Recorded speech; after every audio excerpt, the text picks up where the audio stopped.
नमस्ते। कभी सोचा है कि हमारी पृथ्वी पर सबसे शक्तिशाली ताकत आखिर है क्या? आज हम एक ऐसी ही कमाल की और थोड़ी डरावनी ताकत की बात करने वाले हैं। एक ऐसी ताकत जो तबाह भी कर सकती है और कुछ नया भी बना सकती है। जी हाँ, हम बात कर रहे हैं ज्वालामुखियों की। सुनने में ये किसी पहेली जैसा लगता है ना? मतलब एक ही ताकत जो नए नए द्वीप बना दे और वही ताकत पूरे ग्रह को ठंडा भी कर दे। जवाब जैसा कि हमने देखा ज्वालामुखी है। और आज हम इसी के दोहरे चेहरे को, इसकी पूरी कहानी को समझने की कोशिश करेंगे। तो आसान भाषा में कहें तो ज्वालामुखी क्या है? ये असल में पृथ्वी के अंदर की गर्मी और प्रेशर को बाहर निकालने का एक सेफ्टी वाल्व जैसा है। ये सिर्फ एक धधकता हुआ पहाड़ नहीं है, नहीं नहीं, ये तो हमारे ग्रह के दिल से, उसके अंदरूनी हिस्सों से जुड़ा एक सीधा कनेक्शन है। तो फिर चलें, जरा इस ज्वालामुखी की सतह के नीचे झांक कर देखते हैं कि आखिर ये आग के पहाड़ काम कैसे करते हैं। देखिए, हर कहानी की एक शुरुआत होती है और ज्वालामुखी की कहानी शुरू होती है मैग्मा चेंबर से। इसे ज्वालामुखी का पावर हाउस या इंजन समझ लीजिए। जमीन के बहुत नीचे पिघली हुई चट्टानों का एक बहुत बड़ा भंडार, जहां जबरदस्त प्रेशर के साथ मैग्मा जमा होता रहता है। और जब इस चेंबर में प्रेशर हद से ज्यादा बढ़ जाता है तो ये मैग्मा को एक जबरदस्त ताकत से ऊपर की तरफ धकेलता है।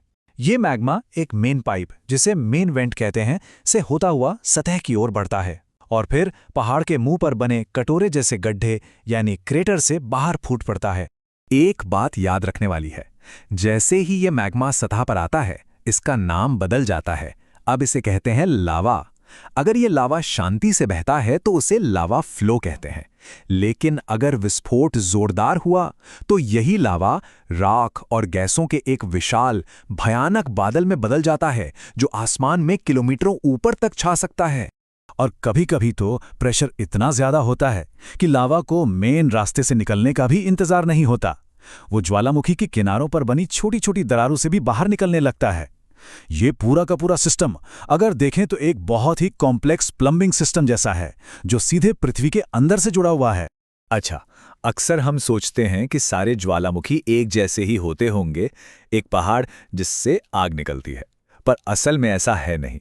हर ज्वालामुखी की अपनी एक अलग पर्सनालिटी होती है और यही पर्सनालिटी तय करती है कि वो कैसा दिखेगा और उसका विस्फोट कितना खतरनाक हो। सबसे पहले बात करते हैं शील्ड ज्वालामुखी की। इन्हें आप एक जेंटल जायंट यानी एक शांत और विशाल दैत्य की तरह समझ सकते हैं। इनका लावा ना बहुत पतला और बहने वाला होता है, तो ये फटता नहीं बल्कि शांति से दूर दूर तक फैल जाता है और एक चौड़ा ढाल जैसा पहाड़ बना देता है। अब इसके ठीक उलट हैं कंपोजिट ज्वालामुखी।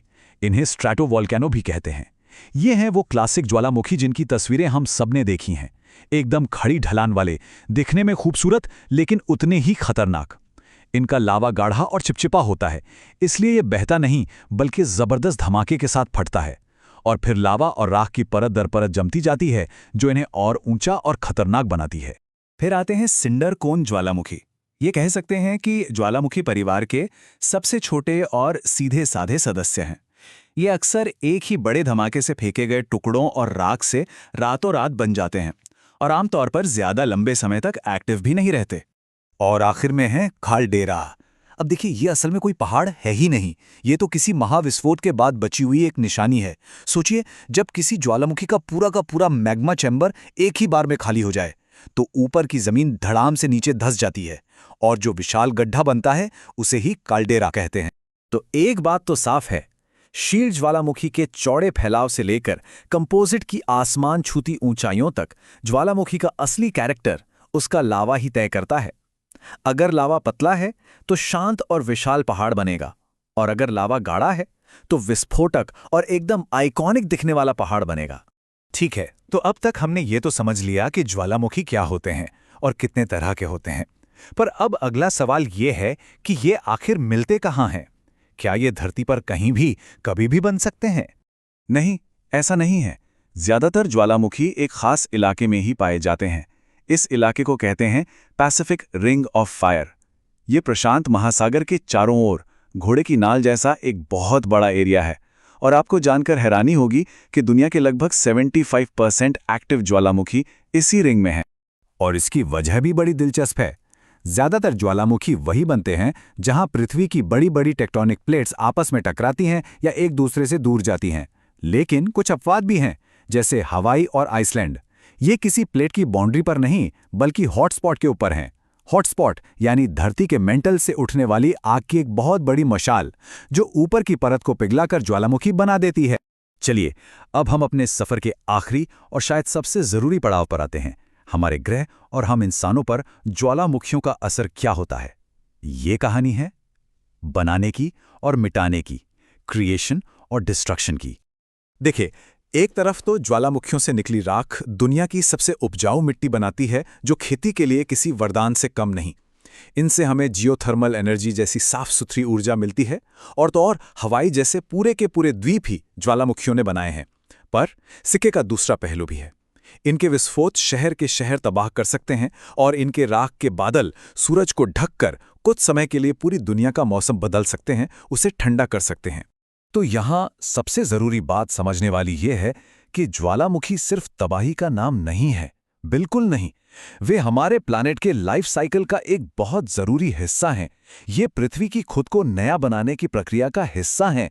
ये जमीन के अंदर से सतह पर नया मटेरियल लाते हैं और जिंदगी को पनपने के नए मौके देते हैं। तो हम इस चर्चा को इसी एक सवाल के साथ खत्म करते हैं। एक ऐसी ताकत जो जिंदगी छीन भी सकती है और जिंदगी दे भी सकती है, ये हमें सोचने पर मजबूर करती है कि आखिर ज्वालामुखी हैं क्या? क्या वो सिर्फ एक खतरा है, एक विलेन है, या फिर हमारी पृथ्वी के महान आर्किटेक्ट्स में से एक? इस बारे में सोचिएगा जरूर।